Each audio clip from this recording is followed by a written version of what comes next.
The land down under could soon be known for something else. Government research revealed last summer that young Muslims there were more at risk of being lured into militant Islam than any other Western country.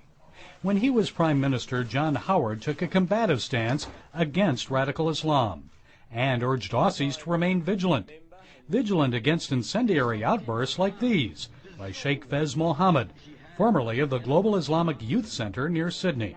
We want to have children and offer them as soldiers defending Islam. Teach him this, that there is nothing more beloved to me than wanting to die as a mujahid. That got Howard's attention, as did others concerning the treatment of women. The leading Islamic cleric of Sydney, former Grand Mufti Sheikh Taj Din al-Hilali, suggested that an Australian rape victim deserved her attack because she left her home without covering her head. He said, quote, "Uncovered meat is the problem." Some Muslim community leaders expressed outrage at Hilali's remarks, but that didn't stop the Sheikh from voicing contempt for Australians and their culture. The most dishonest and unjust people are Western people, and the English in particular. Listen to me. Anglo-Saxons came to Australia in chains, while we Muslims paid our way and came in freedom. We are more Australian than them. People leave their home countries because they think Australia is a better place to live in.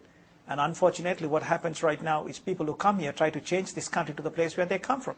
Pastor Danny Nalya moved to Australia from the Middle East 10 years ago. I think the immigration policy has to be tightened to get people understanding that people who come here should adapt to the country and become part of Australia.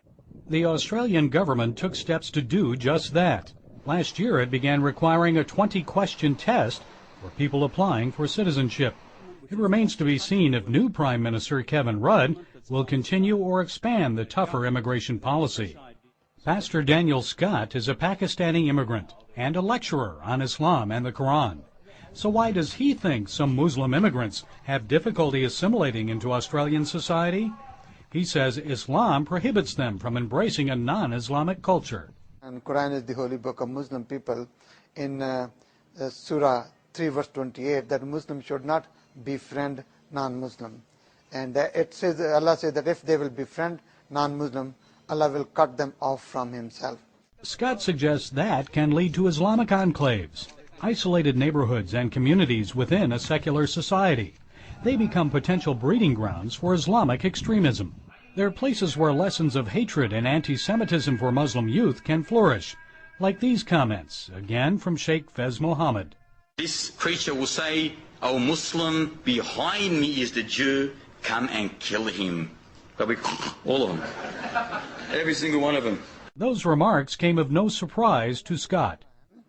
Surah 98 verse 6, it says, people of the book, that means Jews and Christians, are Shar al-Baraya, the most wicked, the most evil of all creatures. So what do Muslims think of their treatment in Australian society? This is one of the largest mosques in the Melbourne area. We talked to one of the head imams. He wouldn't appear on camera, but off camera he told us that the Muslims here are non-political. We don't get involved in politics here. Not at all. But this young Muslim approached us to offer his opinion. He said he doesn't believe Muslims can speak openly in Australian society. You can get in trouble, basically. Like, you'd be arrested for that?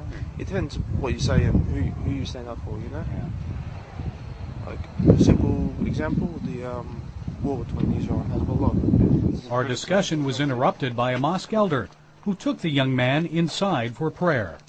After prayer, go see the leaders of the mosque, not the followers, because some people don't have as much knowledge as others. Perhaps leaders like Sheikh Fez Mohammed. The peak, the pinnacle, the crest, the highest point, the pivot, the summit of Islam is jihad.